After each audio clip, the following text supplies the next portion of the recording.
할렐루야. 주님께서 오늘 또 여러분들에게 평강 주시기를 간절히 소망합니다. 옆에 분들에게 오늘도 이렇게 인사하겠습니다. 샬롬 인사하겠습니다. 샬롬. 샬롬.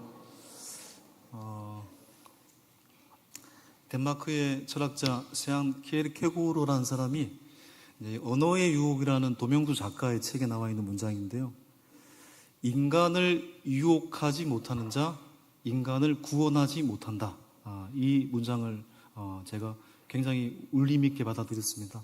인간을 유혹하지 못하는 자, 인간을 구원하지 못한다. 쉽게 말해서 여러분, 우리가 인생을 살면서 하루하루, 아니 여기까지 수십 년 동안 견뎌올 수 있었던 이유는 늘 인생이 즐거웠기 때문이 아닙니다. 때로는 지루했죠. 때로는 딱딱했고 때로는 쉽지 않았죠. 그러나 삶의 곳곳에서 좋은 의미에서 유혹, 나를 다시 일어서게 하는 아름다운 유혹, 좋은 의미에서의 매력, 그런 것들이 곳곳에 숨겨 있었기 때문에 우리가 여기까지 올 수 있었다, 이렇게 말할 수 있는 것입니다. 그 언어의 유혹이라는 이 도명수 작가의 책을 제가 이전에 한번 설명을 드린 적이 있는데요.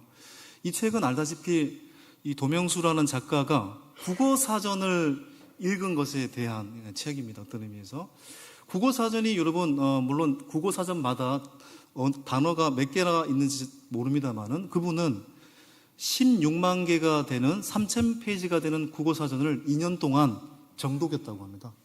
여러분 국어사전을 정독하는 사람은 없잖아요. 우리가 필요할 때 단어를 찾죠. 필요할 때 단어의 의미를 알기 위해서 사전을 찾고 그 단어의 의미를 깨달았을 때 그 기쁨, 그게 바로 사전이 주는 기쁨 아닙니까? 그런데 그 사전을 마치 스토리책을 읽어가는 것처럼 정독하는 사람은 없습니다. 그런데 도명숙 작가는 그 단어 16만 개를 2년에 걸쳐서 정독을 했습니다. 그러니까 이 책이 나올 때 어떤 기자가 이 도명숙 작가에게 질문을 던졌습니다. 아니 어떻게 사람이 사전을 정독할 수가 있냐고. 딱딱하지 않았습니까? 지루하지 않았습니까? 무료하지 않았습니까? 이해가 안 됩니다 라고 질문을 던졌을 때 이 도명수 작가는 이렇게 답변을 했습니다. 지루합니다. 2년 동안 그 단어 하나하나 읽는 것이 쉽지 않았습니다. 무료하고 때로는 포기하고 싶었습니다. 그런데 저를 유혹하는 단어를 만나는 순간 그 지루함과 무료함을 이겨낼 수 있었습니다. 다시 말해서 16만 개의 단어 중에 이 작가의 마음을 사로잡은 단어가 7,600개입니다. 그 수많은 단어 중에 5% 정도의 단어가 그의 마음을 사로잡았는데 그 단어 때문에 끝까지 정독할 수 있었다라는 얘기죠. 여러분, 우리의 인생은 마치 사전과 같습니다. 지루합니다. 24시간, 일주일 내내, 1년 내내 흥미진진하지 않습니다. 즐거운 일보다 슬픈 일이 더 많을 수도 있습니다. 딱딱하고 무료하고 반복적인 일상 속에서 지루함을 느끼기도 합니다. 그럼에도 불구하고 우리가 그 지루하고 무료한 일상을 하루하루 이길 수 있는 이유는 곳곳에 무엇이 숨겨져 있기 때문입니까? 바로 나를 끌어당기는 매력. 우리가 믿는 사람으로서 또한 고백하는 이야기는 곳곳에 숨겨져 있는 하나님의 복음, 생명의 언어, 나를 사랑하시는 주님을 늘 순간순간 만나기 때문에 여기까지 우리가 온 줄 믿습니다. 예배가 그런 것입니다. 일주일간의 이 주일에 한 번의 예배가 그래서 소중한 것입니다. 우리의 일상, 일주일간의 일상을 그래도 이기게 하는 힘. 오늘 또 내가 포기하고 싶지만 이 예배를 통해서 나를 사랑하시고 나를 끌어안으시는 그 하나님의 복음을 만나기 때문에 오늘 또 우리는 이 길을 넉넉히 담대하게 걸어갈 수 있는 것입니다. 여러분, 그런 의미에서 수많은 정보 속에 우리가 무엇을 보고 무엇을 듣느냐는 너무너무 소중한 것입니다. 아니, 우리 인생을 결정짓습니다. 수많은 정보들이 있지 않습니까? 그곳에서 우리는 어디에 우리의 길을 기울이고 무엇을 보느냐에 따라서 우리는 전혀 다른 인생을 살아갈 수 있습니다. 여러분, 그렇죠? 오늘 바라기는 이 예배를 통해서 여러분의 심령 속에 그리스도의 진리와 그리스도의 향기가 여러분의 삶을 지배하는 은혜가 있길 간절히 소망합니다. 여러분, 사람도 그렇지 않습니까? 서로 교통하고 서로 이렇게 대화가 잘 통하고 그렇게 오래 살다 보면 어떻게 됩니까? 서로를 닮아가게 됩니다. 그렇죠? 부부는 그래서 서로 자세히 보시면 닮아 있습니다. 예, 부부의 주름살의 깊이조차도 같습니다. 때로는 머리 스타일조차도 같아지는 것을 보게 됩니다. 예, 저도 닮았다라는 얘기 많이 듣습니다. 하나 다른 게 있죠. 저는 시커멓고 아내는 하얗습니다. 그거는 뭐 안 되죠. 예, 그건 안 됩니다. 예. 여러분, 사람이 누구와 교통하느냐에 따라서 그 사람의 좋은 부분이 나에게 드러나기도 하고 나의 좋은 부분이 그 사람에게 드러나기도 합니다. 아내에게서 남편의 향기가 드러나고 남편에게서 아내의 향기가 드러나기도 합니다. 그런 의미에서 오늘 본문에서 예수님께서는 사도 바울을 통해서 우리에게 뭐라고 말씀하고 계십니까? 예, 너희는 그리스도의 향기라고 말씀하고 계십니다. 자, 보십시오. 15절을 한번 다시 읽어볼까요? 15절. 우리는 구원받는 자들에게나 망하는 자들에게나 하나님 앞에서 그리스도의 향기니. 우리가 향기가 될 것이다. 미래형으로 말하지도 않았고요. 향기였다도 아닙니다. 과거형도 아닙니다. 현재형을 쓰고 있습니다. 그리스도의 향기니. 여러분은 주위 사람들에게 어떤 사람들일까요? 어떤 냄새를 풍기고 있을까요? 주위 사람들이 여러분을 보고 그리스도의 향기를 맡고 있을까요? 아니면 욕망과 이기심으로 가득 찬 악취의 진동을 느끼고 있을까요? 우리가 그리스도의 향기를 내려면 단도직입적으로 첫 번째, 뭐가 필요할까요? 자, 읽어보겠습니다. 그리스도의 향기가 나려면 내 자아의 껍질이 깨어져야 합니다. 예. 저는 최근에 좀 중대한 결심을 했습니다. 예. 내 인생을 지배했던 커피를 좀 줄여보자. 끊는 건 아니고요, 여러분. 끊는 건 아니고 줄여보자. 실제로 좀 줄였습니다. 예. 그래서 여러분 얼굴이 조금은 그대로죠. 예. 그대로입니다. 예. 그대로인 거 알고 있습니다. 예. 근데 커피를 줄이니까 나타난 현상이 있어요. 예. 순간 너무너무 무료합니다. 예. 집중력이 떨어지는 걸 경험합니다. 내가 왜 이렇게 집중력이 떨어지지?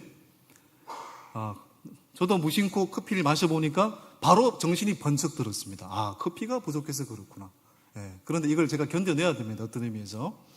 제가 이제 커피 박물관이라는 곳을 한 3번 갔는데요. 제가 수많은 박물관을 갔지만 저에게 울림을 주었던 최고의 박물관은 커피 박물관입니다. 거기에서 제가 역사, 정말 제가 하나하나 그 사진을 다 찍어서 와가지고요. 여러분에게 제가 말씀을 드렸잖아요. 원래 이슬람의 전유물이었던 커피가 기독교 안에서 좋은 음료가 된 이후에는 뭐가 있습니까? 클레멘트 8세 시절에 커피에게 세례를 주었기 때문에 기독교 안에서 커피를 마실 수 있게 되었다라고 그러잖아요. 예. 이게 정말 저는 너무너무 중요한 사건이라고 생각합니다, 여러분. 커피에게 세례를 줘가지고. 예.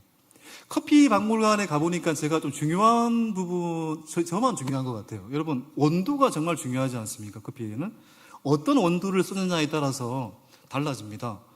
여기 근처에 여러분 그 커피점에 가도 어떤 온도를 택하시겠습니까? 쉽게 말해서 산미가 가득한 온도를 택하시겠습니까? 바디감이 풍부한 온도를 택하시겠습니까? 저 개인적으로는 라떼를 먹을 때는 바디감이 풍부한 걸로, 아메리카노를 먹을 때는 산미가 있는 것이 좀 좋다고 생각을 합니다. 사람마다 다르겠죠. 그런데 커피 온도를 보면은요, 최고급 온도에는 꽃향기가 나는 온도가 있습니다. 네, 꽃향기. 이 정말 신비로운 것 같아요. 어떻게 커피를 마시는데 꽃향기가 나며 꽃향기를 맛볼 수 있을까? 여러분, 중요한 사실은 어떻게 꽃향기가 커피 가운데 나올 수 있을까요? 커피 열매를 심을 때, 커피 나무를 심을 때 주위에 뭐를 심을까요? 여러분, 꽃향기 나무, 꽃나무를 심으면 여러분 오랜 시간 동안 바람을 타고 그 향기가 커피 나무에 머금게 되죠. 그리고 단단한 껍질 속까지 꽃향기가 배어지게 되고, 우리가 뜨거운 물을 부었을 때 꽃향기가 가득한 최고급 커피를 맛보는 선물을 부여받게 되죠. 자, 그런 의미에서 오늘 사도 바울은 주님의 마음으로 우리에게 권면하고 있습니다.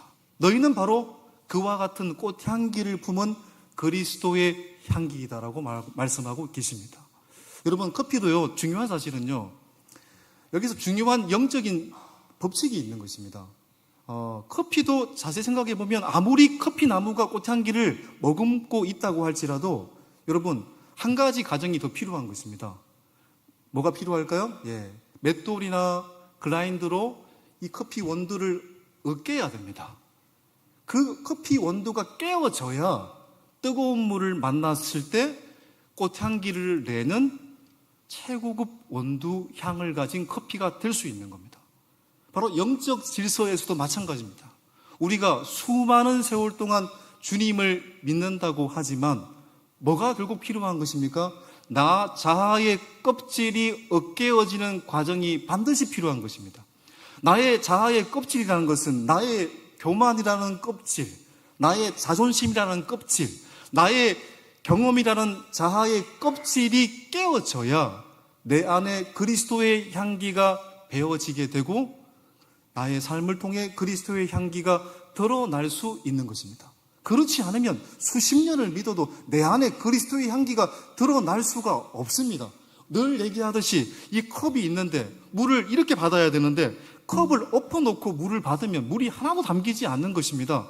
내 자아가 깨어지지 않으면, 내 자아가 예수 그리스도의 십자가와 함께 정과 욕심을 못 박는 일이 일어나지 않으면 내 속에 예수 그리스도의 향기가 배어나지 못하는 것입니다. 그래서 바울이 갈라디아서 2장 20절에서 우리에게 중요한 말씀을 전해주고 있지 않습니까? 자, 읽어볼까요? 갈라디아서 2장 20절 시작.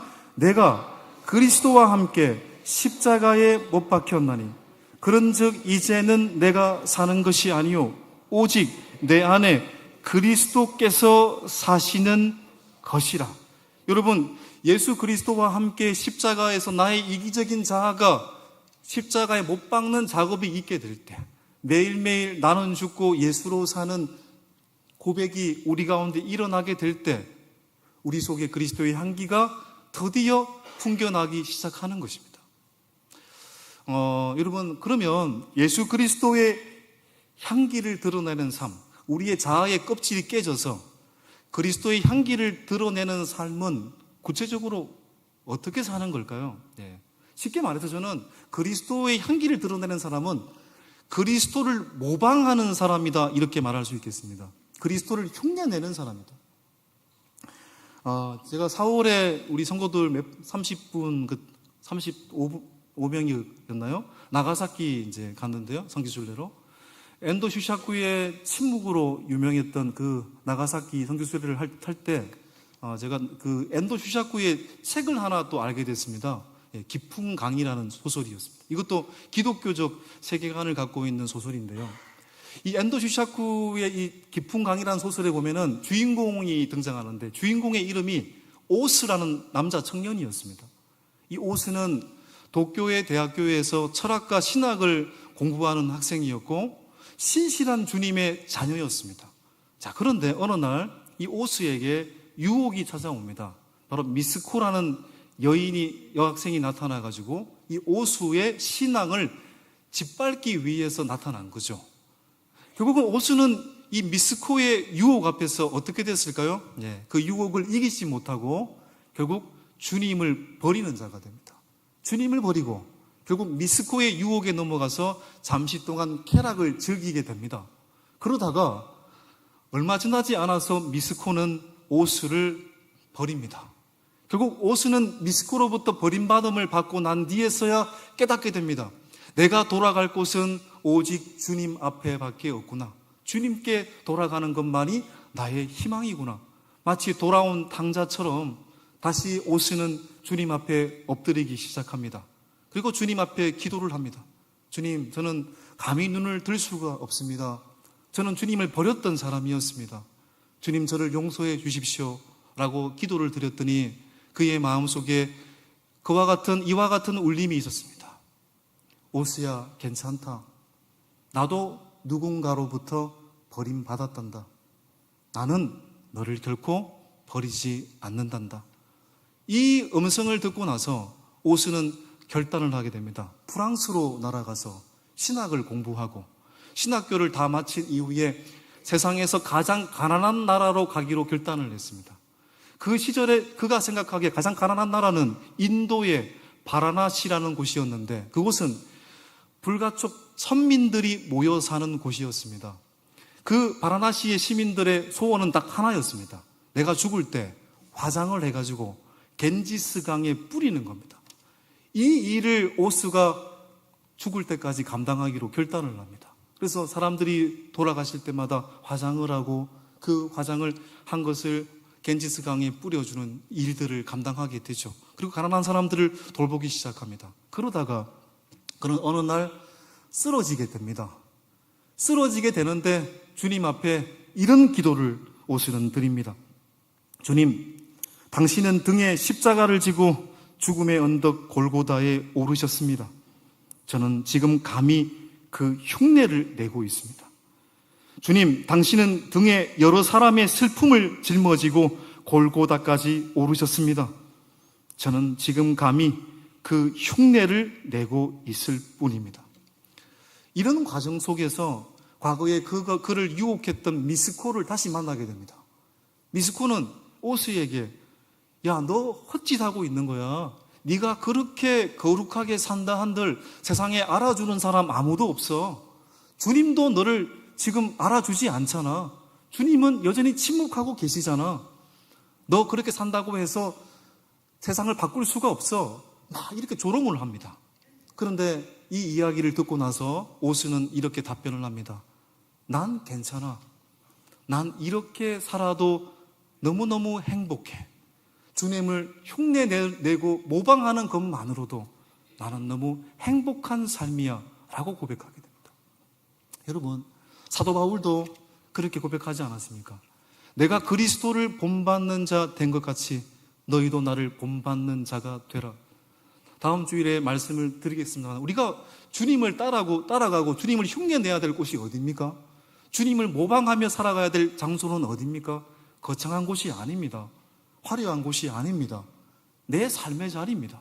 내 가정에서, 내가 머무는 학교에서, 내가 일하는 직장에서, 그곳에서 주님을 모방하며 흉내내며 사는 것, 그것이 그리스도의 향기를 뿜기 위해 내가 갖추어야 될 가장 중요한 사실인 것입니다. 주님을 흉내내며 살아가는 것, 거창한 것이 아닙니다. 자, 그러면 주님을 흉내내는 삶이란 무엇일까요? 세 번째 한번 띄워주시겠습니까? 예. 그 고결하신 예수님의 삶을 어떻게 닮아가고 어떻게 흉내낼 수 있을까요? 저는 여기에서 디바인 커플링이라는 단어를 제시하였습니다. 오늘 설교 주제이기도 한데요. 디바인 커플링이라는 건 그 말 그대로 거룩한 연합, 거룩한 연결, 거룩한 하나됨이라고 말할 수 있겠습니다. 이 과학계에서, 이 현대 뇌과학에서 뉴럴 커플링이라는 단어가 있습니다. 뉴럴 커플링. 말 그대로 신경연합, 신경연결, 이런 뜻을 갖고 있죠. 쉽게 말해서 사람이 서로를 교통하고 서로 공감을 갖게 되면 어떻게 될까요? 예. 서로의 뇌파가 동기화되어서 똑같은 패턴으로 뇌파가 작동하는 것을 의미하는 것입니다. 쉽게 말해서 어떤 스승이 제자에게 열심히 공부를 가르칩니다. 근데 제자는 그 스승의 가르침을 사랑하는 마음으로, 정말 열정적으로 갈망하는 마음으로 배웁니다. 그러면 어떤 현상이 일어날까요? 바로 스승의 뇌파와 제자의 뇌파가 똑같은 패턴으로 활동하게 되는 현상이 일어나게 됩니다. 이것은 부부 간에도 마찬가지죠. 부부가 서로를 깊이 사랑할 때, 연인이 서로를 깊이 사랑할 때, 그런 마음으로 교통할 때 같은 뇌파가 작동하게 되는 거죠. 그런데 이 사실은 영적인 세계에서도 일어나게 되는 것입니다. 우리가 주님을 진정으로 사랑하는 마음으로 신앙할 때, 우리가 말씀을 읽고 기도를 할 때도 내가 주님을 사랑하는 마음으로 바라보게 될 때, 정말 어떻게 하면 주님의 마음을 기쁘게 할까, 그런 마음으로 나아가게 될 때 주님의 주파수와 나의 주파수가 같아지게 되는 현상이 일어나게 되는 거죠. 이걸 뇌과학에서는 뉴럴 커플링이라고 부르겠지만 기독교적으로 바꾸면 디바인 커플링이라고 말할 수 있겠습니다. 바로 거룩한 연결, 주님의 주파수와 나의 주파수가 같아지는 현상, 이게 되면 주님의 비전이 나의 비전이 되고 주님의 꿈이 나의 꿈이 되고 주님의 생각이 나의 생각이 되는 거죠. 이신전심이 되는 것입니다. 여러분, 성경 속의 신실한 인물들은 모두 다 이 디바인 커플링, 거룩한 연합을 이루었던 사람들입니다. 여러분, 아브라함을 늘 생각할 때마다 아브라함의 삶에서 가장 이해가 되지 않는 부분이 어떤 부분입니까? 100세 때 어렵게 낳은 자식을 어느 날 하나님께서는 어떻게 해요? 15세가 된 이삭을 3일길 되는 모리아산에서 바치라고 했습니다. 이게 말이 됩니까? 그렇게 어렵게 자식을 낳았는데 그 어렵게 낳은 자식을 그것도 바로 앞이 아니고 3일길을 걸어가지고 그곳에서 모리아산에서 번제로 바치라. 이해할 수 없는 질문이고 이해할 수 없는 명령입니다. 그런데 아브라함은 어떻게 했습니까? 기꺼이 그 길을 걸어가잖아요. 왜 그럴까요? 아브라함은 하나님의 마음을 알았던 사람이기 때문에 그렇습니다. 하나님을 사랑했고 하나님의 뜻을 늘 갈망했던 사람이었기 때문에 이미 하나님의 마음을 알고 있었기 때문에 바로 주님과의 거룩한 디바인 커플링 속에서 주님의 그 의도를 알았죠. 그래서 세상이 이해할 수 없는 도덕과 윤리를 넘어선 그 행동을 기꺼이 할 수 있었던 것입니다. 다윗 또한 디바인 커플링에 합당한 사람입니다. 다윗 또한 실수가 많았던 사람이지만 성경은 다윗을 향해서 어떤 평가를 하고 있습니까? 하나님의 마음에 합한 사람이라고 했습니다. 이 말은 디바인 커플링이라고 해석할 수 있습니다. 다윗은 목동일 때도 하나님 말씀을 들을 때도 기도를 할 때도 제사를 지낼 때도 언제나 하나님을 사랑하는 마음으로 하나님을 갈망하는 마음으로 살아가는 자가 되었기 때문에 그는 언제나 하나님과 거룩한 연결 디바인 커플링 속에서 하나님의 마음에 합한 사람이 될 수 있었던 것이죠.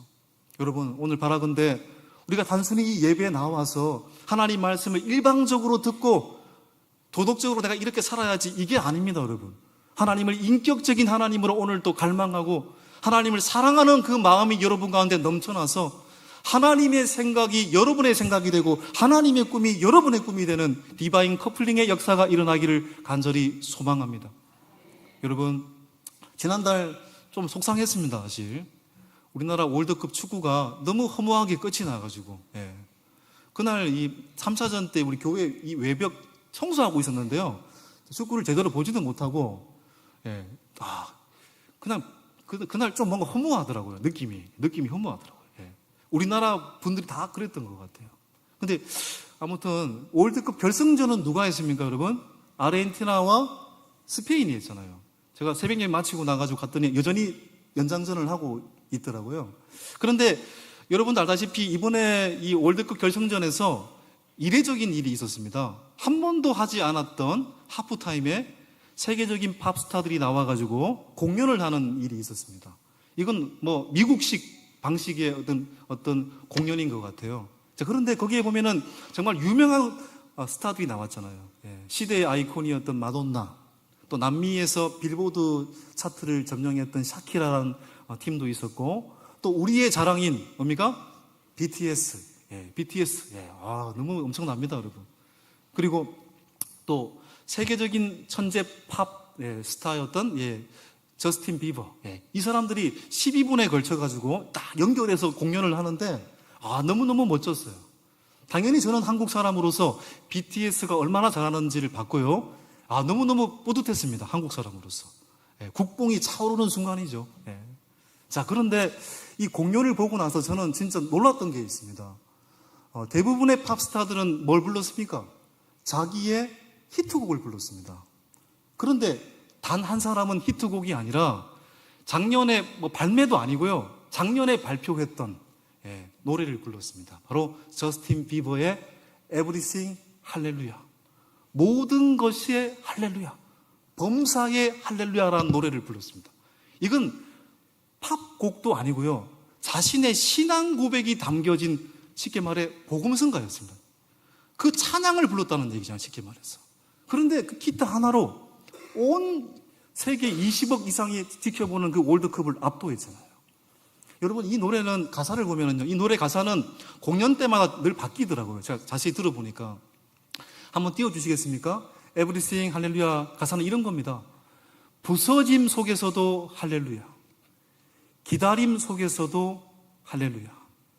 내가 쉬는 숨마다 할렐루야. 또 뭐 어떤 공연 때 보니까 아침에 일어나서 커피를 마셨더니 커피가 뜨겁습니다. 그것도 할렐루야입니다. 아침에 일어나서 자신의 아내 헤일리에게 모닝 키스를 할 때도 할렐루야. 오늘 일이 어그러졌을 때도 할렐루야. Everything 할렐루야. 모든 것이 할렐루야라고 감사하고 있는 노래였습니다. 네, 엄청난 고백이죠. 저는 이 저스틴 비버 다 아십니다만 13세에 데뷔했을 때부터 이 사람은 천재 팝 아티스트로 각광받았던 사람이었습니다. 15세 때 정말 유명해졌을 때, 그런데 그 10대의 나이 때 잘못된 악마와 같은 소속사와 악마와 같은 사람들에게 가스라이팅을 당해가지고 그 돈도 많이 벌었습니다만은 많은 사람들에게 넘어가서 마약에 손을 대고 심각한 우울증에 시달리고 고칠 수 없는 희귀 질병에 걸리기도 했습니다. 그에게는 죽음밖에 기다리지 않았습니다. 죽으려고 했습니다. 그 절망의 순간에 그런데 그는 누구를 만났습니까? 하나님을 만났습니다. 하나님을 만나고 난 뒤에 저스틴 비버는 내가 어떤 소속사의 상품이 아니라 하나님께서 나를 빚으신 하나님의 형상으로 만들어진 마스터피스, 작품이라는 것을 알게 되었고 그 위에 그의 삶은 전혀 다른 인생을 지금 살아가고 있지 않습니까? 그러니까 Everything 할렐루야라는 이 고백은 바로 하나님과 진정한 교제 속에서 디바인 커플링, 거룩한 연결을 가진 자만이 고백할 수 있는 놀라운 고백인 것입니다. 사랑하는 여러분, 저는 우리의 삶이 단순히 하나님 앞에 형식적으로 예배를 드리는 형식 예배자가 되지 않기를 소망합니다. 하나님을 정말 사랑하는 사람들이 되고 하나님의 마음이 내 마음 가운데 전해지는 디바인 커플링에 연결된 사람들이 되어서 하나님의 꿈이 나의 꿈이 되고 하나님의 비전이 여러분의 비전이 되고 그래서 모든 것에 대해서 일상의 작은 것부터 할렐루야라고 외칠 수 있는 하나님의 사람들이 될 수 있기를 축원합니다. 우리는 그리스도의 향기로 살아야 될 사람들입니다. 사람은 어떤 자격을 갖추어야 됩니까? 사람은 사람의 향기가 나야 됩니다. 그러면 그리스도인은 그리스도의 향기를 갖고 있는 사람들이 되어야 됩니다. 그러면 그리스도의 향기를 가지려면 뭐가 필요한 겁니까? 바로 내 자아의 껍질이 깨져야 됩니다. 예수 그리스도의 십자가 앞에서 나를 대속하기 위해서, 나를 구속하기 위해서 대신 십자가를 지신 예수님의 십자가의 사랑 앞에서 날마다 나의 정과 욕심을 깨고 나의 정과 욕심을 못 박는, 그래서 그분으로 말미암아 나의 삶의 자아의 껍질이 깨어지는, 나의 교만의 껍질이 깨어지고 나의 이기심이 깨어지는 역사가 일어나야 되는 것입니다. 그래야 그리스도의 향기가 내 속에 배어지게 되고 그 그리스도의 향기, 내 자아로 깨어진 그리스도의 향기를 머금고 주님을 진실로 사랑하고 교제하는 자들이 되어서 거룩한 연결, 디바인 커플링의 역사가 여러분 가운데 나타나야 될 줄 믿습니다. 그래서 디바인 커플링의 삶을 날마다 살아감으로 말미암아 이 인생에 주어진 모든 상황 속에서, 실패 속에서도 성공 속에서도, 눈물을 흘리는 상황 속에서도, 기뻐하는 상황 속에서도, 합격하는 순간에도 불합격하는 순간에도, 돈이 있든지 없든지, 부하든지 가난하든지 어떤 순간에도 에브리싱 할렐루야, 하나님의 영광, 모든 것이 할렐루야요 감사라고 외칠 수 있는 하나님의 사람들이 되시기를 주님의 이름으로 축복합니다.